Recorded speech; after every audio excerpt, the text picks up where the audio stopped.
Assalamualaikum warahmatullahi wabarakatuh. Saya Popo Nurul Hanifah. Di sini saya akan mempresentasikan tentang bab 8 mengenai radiasi energi matahari.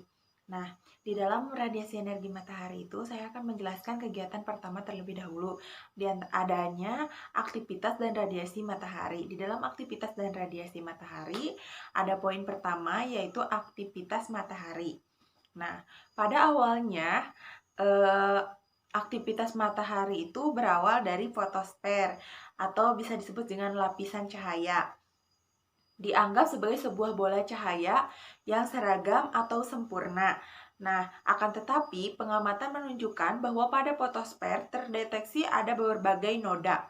Nah, noda-noda ini muncul akibat adanya aktivitas lapisan cahaya. Nah, aktivitas atau kegiatan di permukaan matahari digolongkan menjadi 3 jenis, yaitu ada gumpalan matahari atau disebut dengan granula, ada bintik matahari atau disebut dengan sunspot, atau juga ada lidah api matahari atau bisa juga disebut dengan prominensa atau protuberans.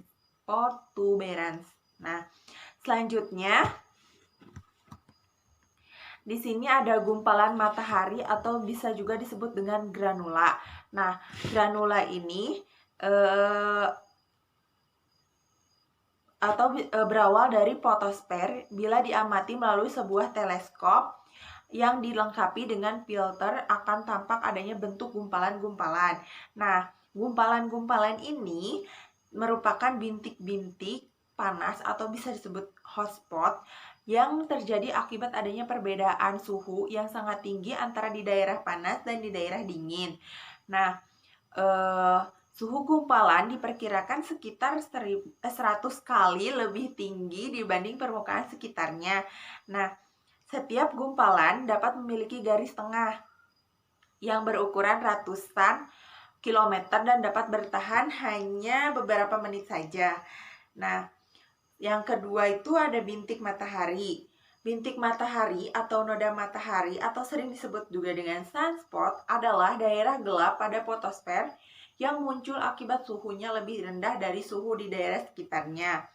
Nah, sebuah bintik matahari ini suhunya kisaran antara 4.000 sampai 5.000.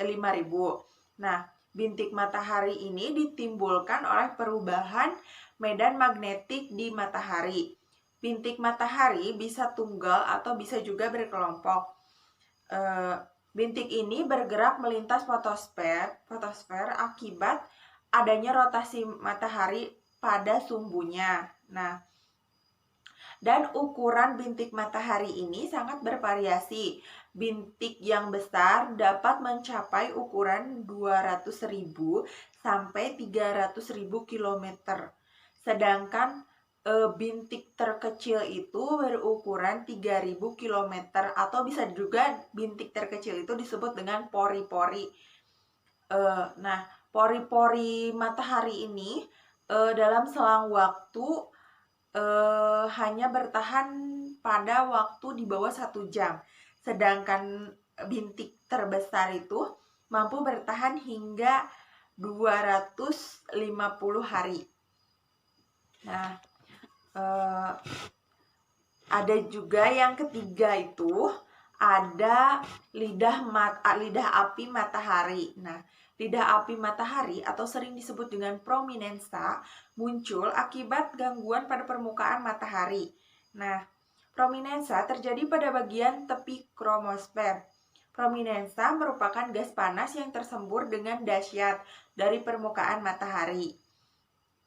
Semburan tersebut menyerupai lidah api, maka lidah api berwarna kemerahan dan memiliki bentuk yang bervariasi. Maka oleh dari itu disebut dengan lidah api matahari. Nah, prominensa ini dapat berbentuk seperti pita atau simpal atau spiral atau gunung atau bisa juga berbentuk seperti tabir.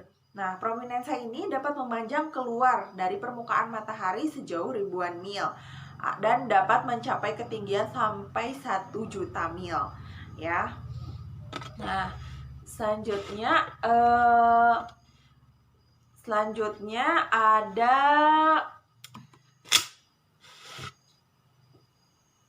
energi matahari.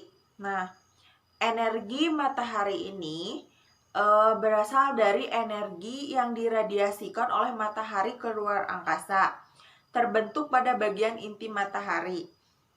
Energi ini terbentuk bukan merupakan hasil pembakaran, tetapi karena proses pembakaran selalu melibatkan reaksi antara oksigen dan bahan kimia lainnya untuk membentuk senyawa. Nah, akan tetapi suhu di bagian inti matahari sangatlah tinggi dan tidak memungkinkan untuk terbentuknya senyawa di sana. Selain itu, energi yang dihasilkan dari proses pembakaran biasa sangatlah kecil sehingga tidak cocok dengan kenyataan bahwa energi matahari itu yang diradiasikan amatlah besar. Nah, apa sih energi matahari itu? Nah, energi matahari itu merupakan sumber energi utama untuk memproses yang terjadi di bumi. Nah, energi matahari sangatlah membantu berbagai proses fisik dan biologis di bumi. Misalnya, contohnya seperti gerak atmosfer dan laut. Ada juga contohnya seperti sumber bahan makanan atau proses fotosintesis itu sangat membutuhkan energi cahaya matahari. Nah, selanjutnya ada poin contoh yang ketiga, itu ada sumber bahan bakar dan air melalui informasi atau awan hujan. Nah, selanjutnya sebagai pengendali iklim bumi ya. Nah, di sini saya akan menjelaskan dalam poin ketiga, yaitu tentang radiasi elektromagnetik. Apa itu radiasi? Radiasi ialah suatu proses penambatan energi atau panas dalam bentuk gelombang elektromagnetik yang tanpa memerlukan zat perantara. Nah, energi matahari bisa sampai ke permukaan bumi itu dengan cara diradiasikan. Nah, radiasi ini berfungsi pada saat cahaya matahari itu agar bisa sampai ke bumi itu diradiasikan oleh elektromagnetik. Nah, sedangkan gelombang elektromagnetik itu suatu bentuk gelombang yang dirambatkan dalam bentuk komponen medan listrik dan medan magnet sehingga dapat merambat dan kecepatan yang sangat tinggi dan tanpa memerlukan zat atau medium perantara. Nah, selanjutnya kita akan membahas tentang poin yang keempat, yaitu intensitas isolasi. Nah, isolasi itu berasal dari bahasa Inggris atau disebutnya sebagai insolation, adalah singkatan dari incoming solar radiation, yang berarti radiasi matahari diterima bumi. Nah, faktor yang mempengaruhi intensitas isolasi adalah lintang atau letak suatu tempat di permukaan bumi. Nah, jika efek penyerapan atau pemantulan dan hamburan oleh lapisan atmosfer bumi dapat diabaikan, maka intensitas isolasi bergantung utama pada dua faktor, yaitu sudut jatuh sinar matahari dan lamanya radiasi matahari. Oleh karena itu, isolasi pada intensitas isolasi ini sangat berpengaruh sekali dalam radiasi energi matahari untuk sampai ke bumi ini ya. Nah, sebagai akibat dari pergerakan bumi mengelilingi matahari itu, maka sudut epalasi matahari terhadap suatu tempat di permukaan bumi itu setiap saat akan berubah. Nah, semakin tinggi elevasi matahari, maka intensitas isolasi akan semakin tinggi juga. Nah, terdapat 3 alasan mengapa elevasi matahari dapat menyebabkan intensitas menjadi lebih kuat dibandingkan dengan elevasi yang rendah. Selanjutnya, ini 3 alasannya, yaitu Yang pertama, ketika elevasi matahari tinggi, maka sinar matahari jatuh secara tegak lurus terhadap bumi. Nah, dengan yang jatuh secara tegak lurus, luas bidang yang tersinari akan lebih sempit daripada ketika sinar jatuh secara miring. Karena intensitas isolasi berbanding terbalik dengan luas bidang yang tersinari, maka efek intensitas isolasi akan lebih kuat ketika elevasi matahari tinggi. Yang kedua, alasan yang kedua itu, dengan posisi matahari yang tinggi, maka sinar matahari akan melewati atmosfer bumi yang lebih tipis dibanding ketika matahari berada pada posisi rendah. Nah, oleh karena itu, akibatnya intensitas gelombang radiasi akan lebih kecil. Efek dari hamburan oleh partikel-partikel debu atau atmosferik akan lebih kecil. Nah, efek ini secara nyata dapat kita rasakan ketika matahari di posisi rendah. Maka kita tidak merasa silau ketika melihat matahari dengan mata telanjang. Tetapi ketika matahari berada pada posisi yang tinggi, maka kita tidak akan tahan melihat matahari dengan mata telanjang karena sangat silau. Keadaan ini terjadi akibat proporsi radiasi gelombang pendek difus berada dengan proporsi radiasi gelombang pendek langsung. Nah, radiasi gelombang pendek difus adalah radiasi matahari yang mengalami hamburan. Sedangkan radiasi gelombang pendek langsung adalah radiasi matahari yang mengalami penyerapan, hamburan, atau pemantulan. Nah, efek hamburan gelombang pendek dapat menyerap radiasi gelombang dapat menyerap hamburan dapat kita amati dari munculnya warna kemerah-merahan ketika matahari terbit atau terbenam.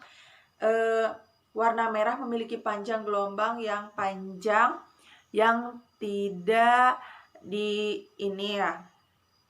Nah, alasan yang ketiga yaitu efek yang terkait dengan elevasi matahari adalah albedo. Dikendalikan oleh sifat isolasi yang dipantulkan oleh permukaan bumi. Nah, albedo dikendalikan oleh sifat ini, maka permukaan bumi terutama warnanya dalam kondisi yang sama, albedo akan berkurang.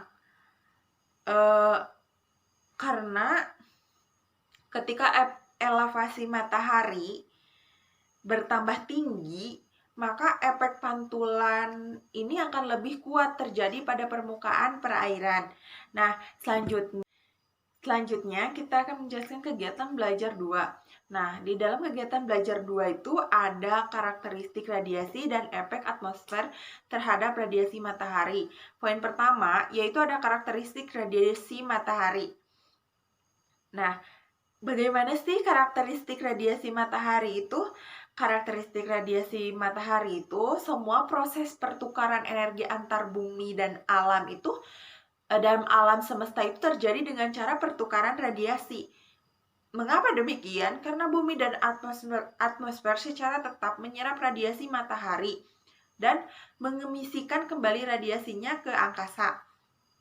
Nah, setelah selang waktu yang cukup lama, maka laju penyerapan atau disebut dengan absorpsi dan laju emisi dapat dianggap sama. Jika hal ini terjadi, dikatakan sistem bumi atau atmosfer berada pada keseimbangan radiatif dengan matahari.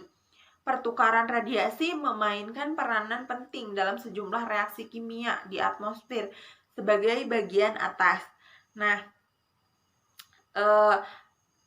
sedangkan radiasi itu sendiri adalah sebuah bentuk energi yang dihasilkan osilasi dapat medan elektromagnetik. Nah, radiasi ini dipancarkan dalam bentuk foton-foton atau paket-paket energi yang mempunyai sifat mirip dengan partikel dan gelombang, dualisme partikel atau gelombang. Nah, selanjutnya yang poin yang kedua itu ada efek atmosfer terhadap radiasi matahari. Nah, ketika cahaya matahari melewati medium transparan, maka sebagian cahaya tersebut akan disimpangkan ke berbagai arah yang disebut sebagai gejala hamburan. Nah, demikian juga halnya dengan radiasi matahari ketika melewati atmosfer bumi. Maka sebagian dari radiasi tersebut akan dihamburkan oleh partikel-partikel udara.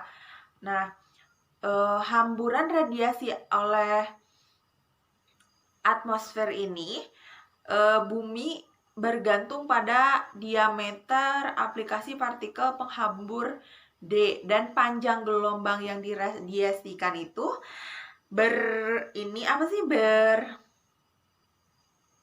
ini untuk lebih besar dari hamburan berbanding terbalik dengan panjang gelombang atau pangkat. Nah, sekian presentasi yang dapat saya sampaikan tentang radiasi energi matahari. Terima kasih atas perhatiannya. Wabillahi taufiq wal hidayah. Wassalamualaikum warahmatullahi wabarakatuh.